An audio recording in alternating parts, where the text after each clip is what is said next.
It's a double for double lift, and the Thieves are triple. Liquid will look for the win right here. What's up, everyone? Zyrene here.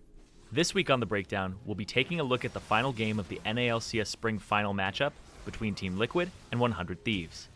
This game highlights how playing around your own and the enemy's win conditions can turn the tides of a game.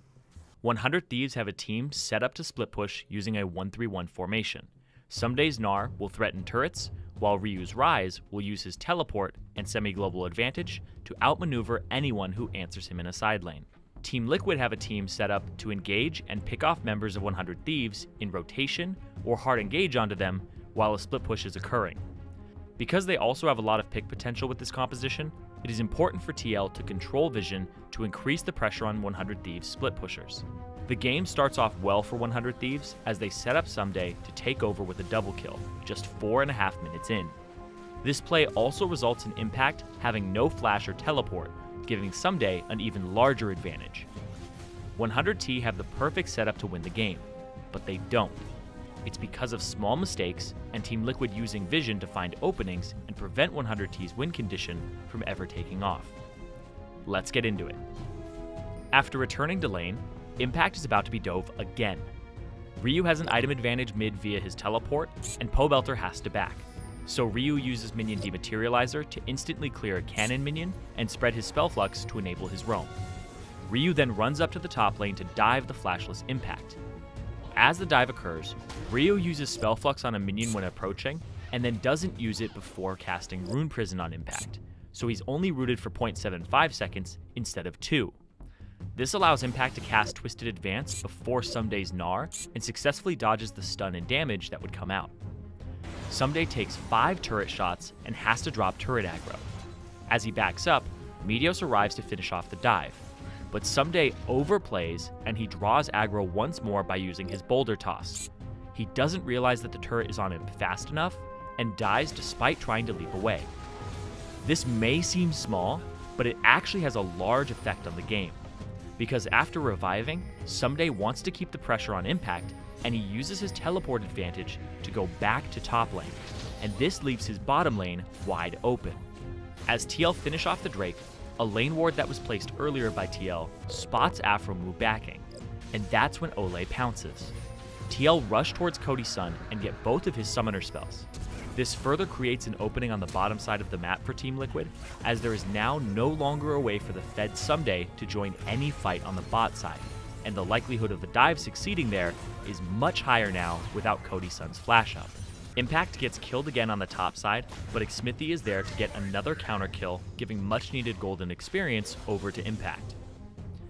Someday gets solo gold from the turret, and he's now 1,800 gold up, and he's sporting a black cleaver to just the components from Impact. Here, Someday could potentially freeze this minion wave and deny minions from Impact, but instead he opts to keep the pressure on. But so does Team Liquid on the opposite side of the map. As Ryu dips to the top side to get his blue buff, this signals to TL that Meteos and Ryu are top side, and Someday has no teleport, so he can't contribute in a bot lane dive. Doublelift opens up with Curtain Call as Pobelter and Xmithie roam down through the jungle, and they kill off the duo lane of 100 Thieves with ease. 100T then want to counterattack and use the low HP turret on the bottom lane to bait TL in, but TL back up, they regroup, and look to fight again as they barely had to use anything to get the kills on Cody and Afro. Xmithie flashes after Ryu, and both him and Olay throw out their ultimates to kill him. Someday is late to this fight because he still doesn't have teleport from earlier, and 100T back off after they realize there's no way for them to win this. The bottom lane turret also drops in favor of TL during this time, and the gold is practically even now. As Someday returns to the top lane and is about to have his teleport back up, he opts once again to not freeze this enormous wave in front of him and wants to push it out to keep Impact in the top lane. Impact used his TP in the previous fight, so keeping him in a spot where he's left farming minions prevents him from showing up at the Infernal Drake in 1 minute. As Someday clears out the wave, Impact uses this time to check for wards in his jungle. He finds 2 control wards and kills them, freeing up Pobelter's route into the top side. Impact goes back top to get the minion wave, and Ssumday wards the Tri-Brush, but this ward is too shallow for the gank. This second death from Ssumday is another huge moment in the game. Impact has no teleport, so if Ssumday were to stay alive, there would be no way for Impact to answer Ssumday's split push and show up at the Infernal Drake. But Team Liquid went to the source of the global and shut down the Gnar right in time for them to be able to walk all the way across the map with Impact and pick up the Infernal Drake. This also ends up with Ssumday blowing his teleport again for no gain. With the team falling behind, 100 Thieves go into their 1-3-1 formation. The two major components of executing a split push composition are to first have a lead on at least one of your split pushers so they can win their matchup, but to also have deep vision in the enemy jungle to enable those split pushers to see incoming collapses and stay safe while they're pressuring. 100 Thieves have the lead on their main split pusher, but because of the bottom lane focus from Team Liquid, they don't have the vision to enable him.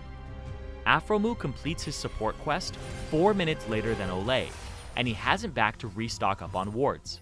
As he does back, he's spotted out by a ward that was placed earlier, which gives TL the information that they can push into the jungle aggressively and threaten the split push from Ssumday. Because Ssumday doesn't have deep vision, he doesn't spot Xmithie until Xmithie is already in position to reach him with Predator, so Ssumday has to flash. This shuts down a lot of pressure from Ssumday in the matchup, because even if he gets the vision he needs to split push, he is now down a summoner spell that would be used to escape lane ganks. In order for 100 Thieves to start getting vision control back, Aphromoo goes to Baron to place a ward, but he gets picked off by Team Liquid's superior vision. With Aphromoo dead, the top side of the map is completely dark, and Ryu too is picked off, and he also blows a crucial flash, and now the pressure from the other 100 Thieves split pusher is lowered as well. Sensing the calamity of this situation, Meteos goes for a desperate play. He runs down bottom to once again try to tap into Ssumday's lead for leverage, but as he goes into the bush, the other 4 members of TL rush into the 100 Thieves bottom side jungle and they ward it up. Aphromoo can only place shallow vision down, as he doesn't want to face check a jungle that could be full of TL members. And this shallow ward gives little to no information to 100 Thieves. They have no idea where TL are. Meteos can't jump on Impact because the possibility that all 4 members of TL are still in the jungle is relatively high, and that they would be able to reinforce Impact and kill both Meteos and Ssumday. But when the Drake dies, this gives info over to 100 Thieves on the location of TL. Meteos waits, and once he believes that enough time has passed and TL is most likely back, he goes for the play. But 100 Thieves didn't finish their recalls, and both Xmithie and Pobelter run over to help Impact.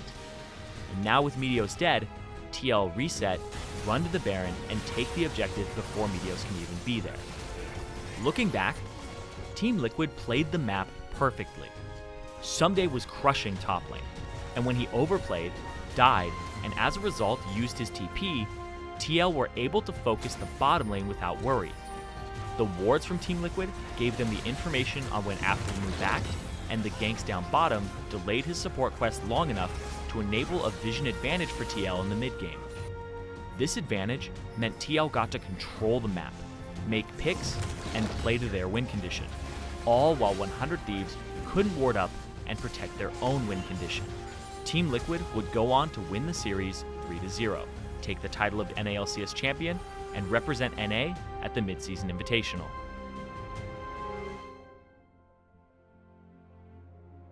Hey everyone, Zyrene here. If you see a play that you think deserves a breakdown, tweet at me at LOLZyrene and use the hashtag #TheBreakdown.